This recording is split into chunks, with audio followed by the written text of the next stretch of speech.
Hey guys, welcome to another exciting episode of Real Life 101. Real Life 101. The show that steps into the lives of some fascinating people. We go to work with people to see what it's really like to do their jobs. On today's show, we're investigating 3 really cool careers. If tornadoes and hurricanes get you excited, then you're going to want to stick around because Zuby spent the day with the National Weather Service.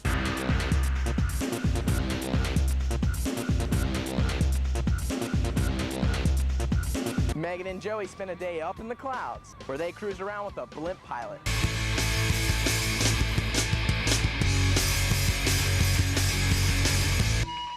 It was so cool, they even got a chance to sit behind the wheel. And we're taking it all the way to Alaska, where special guest host Mike is hanging out with Brenda Mackey. What Brenda does for a living is that she's the youngest professional sled dog racer.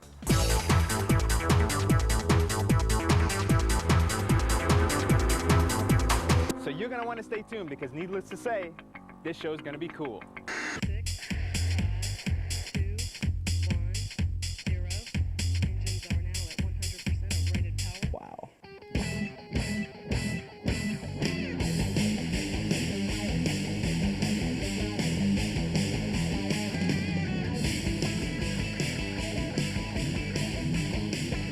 Awesome.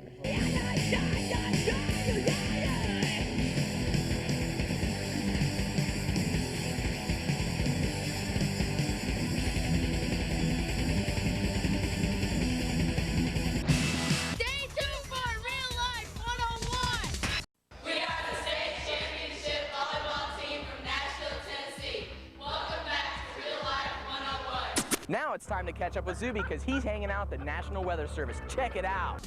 Hello guys, today I'm here with Peggy and she's a forecaster.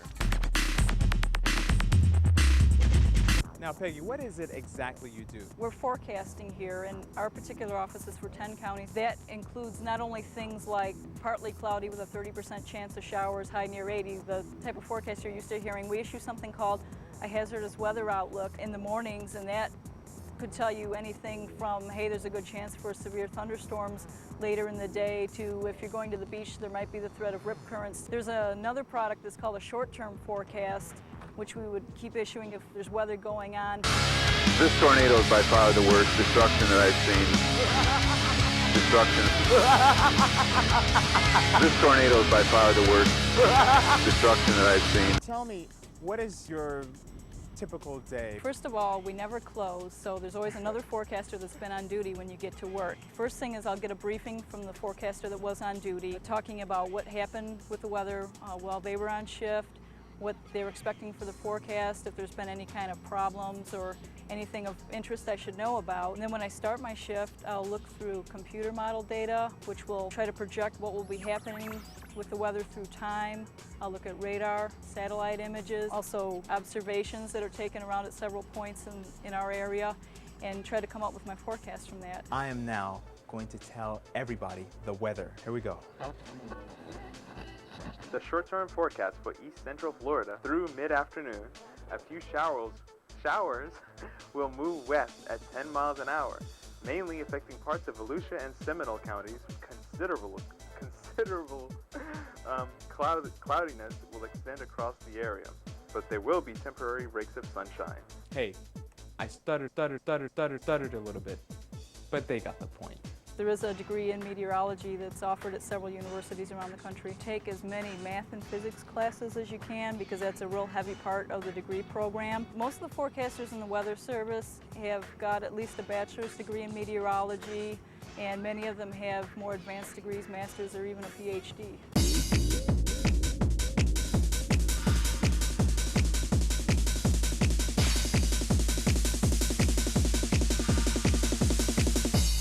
What's an entry-level salary a person can expect? The National Weather Service people start out in the low 30s for an annual salary, and then they can work up into the 80s just depending on your years of experience and the amount of responsibility you have in the job.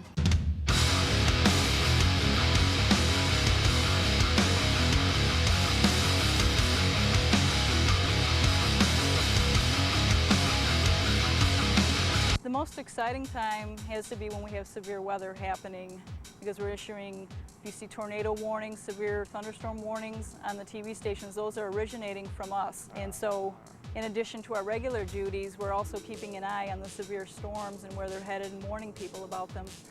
So your fun days is when the weather is bad.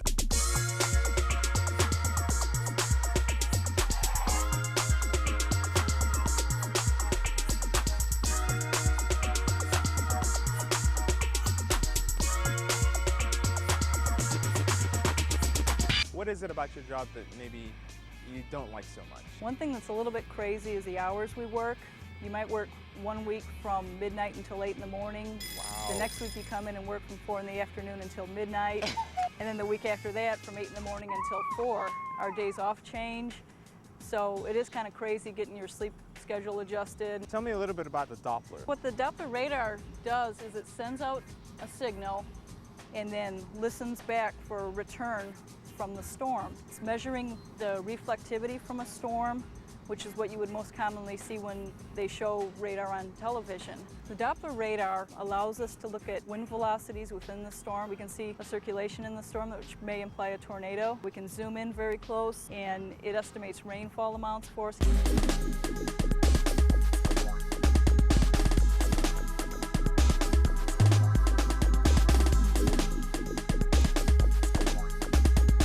What type of qualities should a person have to do this? You're going to have to deal with changing situations a lot. Your hours are going to be changing all the time. When you get into warning mode, that can be a pressured situation in general.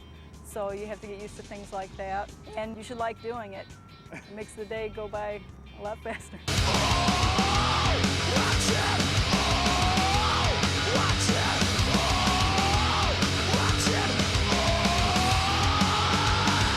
Well, Peggy, I really had a good time, and I learned a whole lot. So thank you very, very much. Glad to have you. Thank you. If working for the National Weather Service looks good to you, then you're going to have to study up on math and physics and go for a degree in meteorology. And keep in mind that most of the National Weather Service offices do have internships. Your hours may be a little crazy. And don't forget, no 2 days are the same because the weather is always changing. We're James Lick High School in San Jose, California. We'll be right back with more Real Life 101. Go Comets! Welcome back to Real Life 101. Now it's time to catch up with Joey and Megan as they hitch a ride on a blimp. Hi. Good morning. How you doing? Hello. Nice to meet you.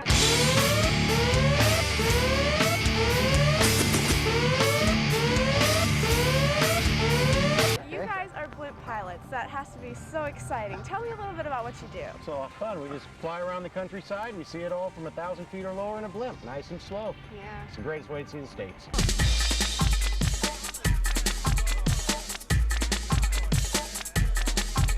What kind of training does it take to fly one of these? For our company and for most of the blimp companies around, you will need to be a commercial pilot first. The best way to do this is through a professional pilot program, which numerous are offered throughout colleges and universities around the state. Then you join up with an actual airship company. They will hire you into a pilot training program, and from there it generally will take anywhere from 6 months to as much as 2 years of actual flight training and ground training on the actual ship you're flying to get your license. There are no schools outside of the airship companies.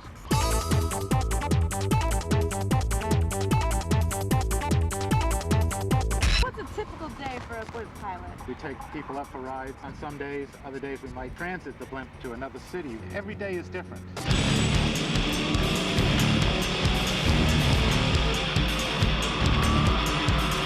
You guys must travel a lot. The ship is available for flying 365 days a year, and we travel 365 days a year. We do not get weekends and holidays off. Those are the biggest times for the airship. On this ship right here, we've actually taken it in the last year back and forth across the United States 3 times, from California and the border of Mexico all the way up into Maine.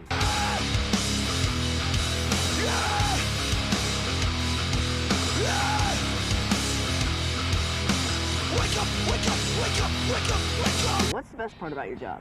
The actual flight with people who have never flown on a blimp before. To see the faces, it's an exciting adventure that so few people get. The reward of satisfaction for us as a pilot, to see that look on somebody's face, is probably the greatest reward and the best part about the job. Okay, Joey, are you ready? I'm ready. You ready? I'm ready. Are you ready? Yes, I'm ready. You're sure? I'm positive. Let's do this, man. Let's go.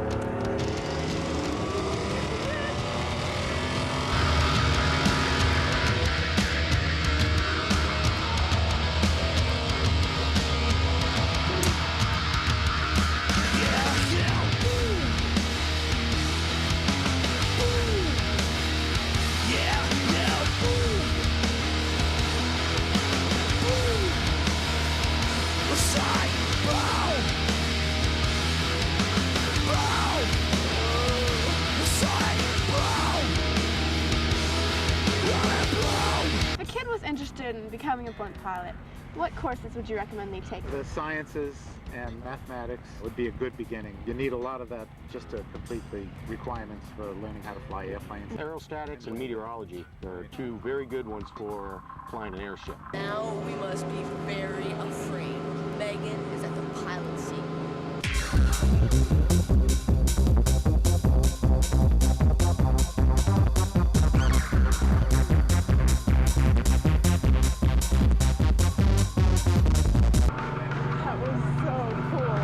Blimps have the best safety record of anything flying. They've been flying in this country for 60 or 70 years without anyone getting as much as a scratch. Glad to hear that. Come here.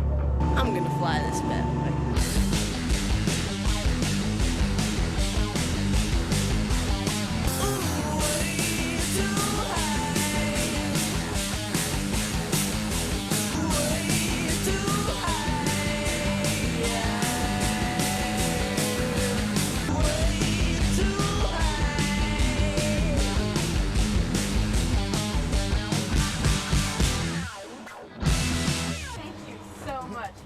Such a great opportunity. Well, thanks for coming out, Megan. Oh, it was my pleasure. Thank you so much. Our pleasure, definitely. Take care of yourself, Julie. It was a lot of fun. I gotta tell you, flying that blimp was so awesome. If being a pilot on a blimp or an airplane looks good to you, maybe look into a pilot's program in college, or you might want to think about joining the armed forces. One thing you need to remember about being a pilot, you might need to work weekends and holidays. But I'm telling you firsthand, it was really cool. If you'd like more information on the jobs we talked about on today's show, or if you'd like to be a guest host and hang out with us here on Real Life 101, if your video gets aired on the show, we'll send you a Real Life 101 t-shirt. We're at Lakeside High School in Atlanta, Georgia. Stay tuned for more Real Life 101. Now it's time to take it all the way to Alaska, where we're going to find out what it's like to race sleds for a living. Hi, my name's Michael. I'm from the University of Nevada. This is Brenda Mackey. How'd you get started in sled dog racing? my grandfather and father were both professional sled dog racers. In fact, my dad is still a professional sled dog racer. My grandpa's retired now. But my grandpa came up to Alaska from Concord, New Hampshire, and got into sled dog racing through some friends that he knew. And then my dad started mushing when he was 9 years old, and he won the Iditarod. My grandpa's won the Iditarod, and so I was born into mushing. I started mushing at 3 and racing at 4.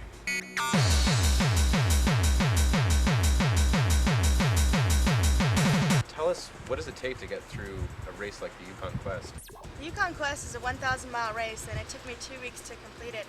And during that time, one of the hardest things you have to deal with is sleep deprivation. You have to stay awake for long periods of time, and not just stay awake, but you're physically working, and so you're trying to tough the cold. You're trying to stay warm, and that's hard to do when you're tired.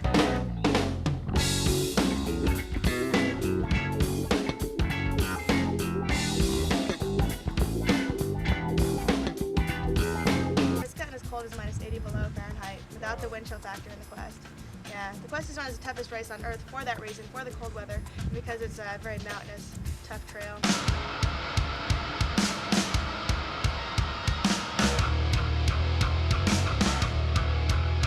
There are checkpoints where we're able to resupply the sled with the equipment and the food that we need, and at the checkpoints there are veterinarians that are there to make sure the dogs are fit to go on. They examine them, and dogs usually get dropped for reasons like they're too tired to continue or they have minor injuries.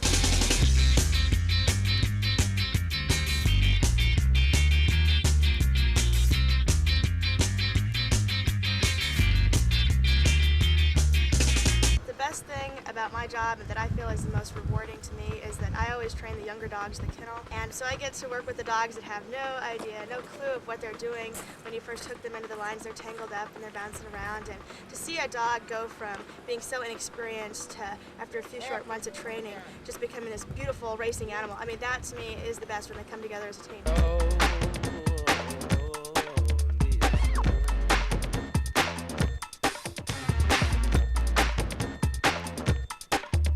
One of the worst things about racing is it's a big gamble. You put a lot of money into the race, and you never know what's going to happen. Dogs are exposed to a lot of other dogs when they're out on the trail, so your team could end up sick. That could happen, and then you're out of the race, and you could run into a moose on the trail. A moose get into the middle of a dog team, and then it's all over with.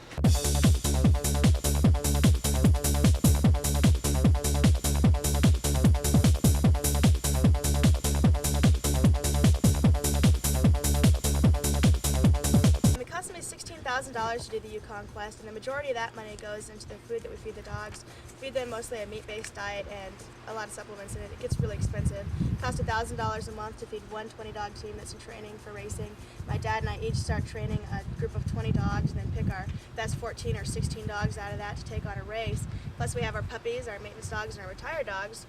Their food cost as well. And then about $8,000 goes into the supplies that it takes for the 2 weeks out on the trail. People spend as much as $100,000 a year. Of course, a lot of that sponsorship money going out trying to win the Iditarod.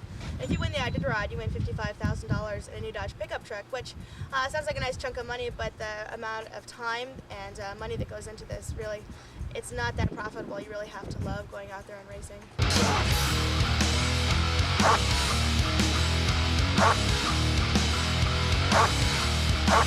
I'm a high school graduate, and because I'm so involved with the racing, I haven't wanted to make the commitment of going to school, but the first night of the quest I got lost, and when I caught up with my dad I said, this is ridiculous, this is the worst thing that I've ever had to do in my life, and I jokingly said, I'm finally going to go to college next year. And he thought this was funny, so he told the journalist when he got to the first checkpoint, oh yeah, Brenda says she's going to go to college next year, this is so bad. And so the comment got in the paper, and we know the people that own National Bank of Alaska, and now they've offered to pay for me to go to school this next year. And I want to study business and tourism because we take people out on mushing adventures in the springtime, and so I'd like to start a small business of my own and kind of incorporate the dogs along with it.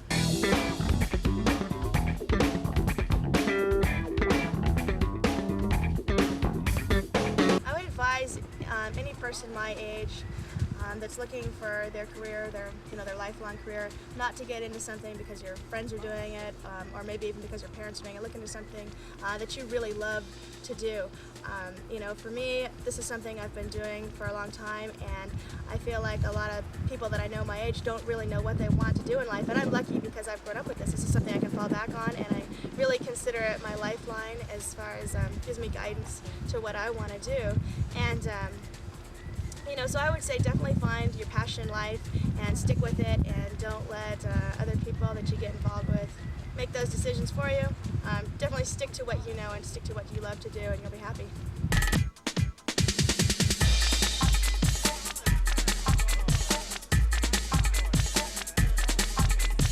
My goal is to become the first woman to win the Yukon Quest, and there's been 2 females that have won the Iditarod, the other 1,000-mile race, but no female has ever won the Yukon Quest. So that's my long-term goal, and it might take 10 years to get there. It takes a lot of experience to go out and win a 1,000-mile race. Professionally, I don't want to earn a living with the sled dogs because that's what my father's done, and I think if it becomes a job, then you lose a lot of your drive and your hunger for racing, and I don't want that to happen to me. So I'd like to make a living doing the tours and have fun racing.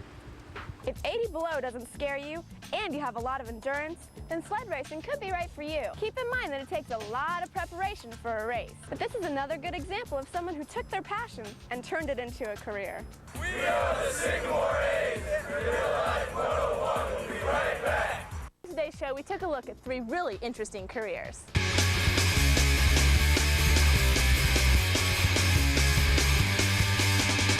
If you're looking for a career that's right for you, think of the things you like to do and find a career that involves those things. Because let's face it, if you gotta work 40 hours a week, you might as well have fun doing it. And just remember, whatever it is you decide to do, focus on your dreams. The sky's the limit. I found you nowhere. I took you nowhere. I cut you from inside. I own you. You can't hide.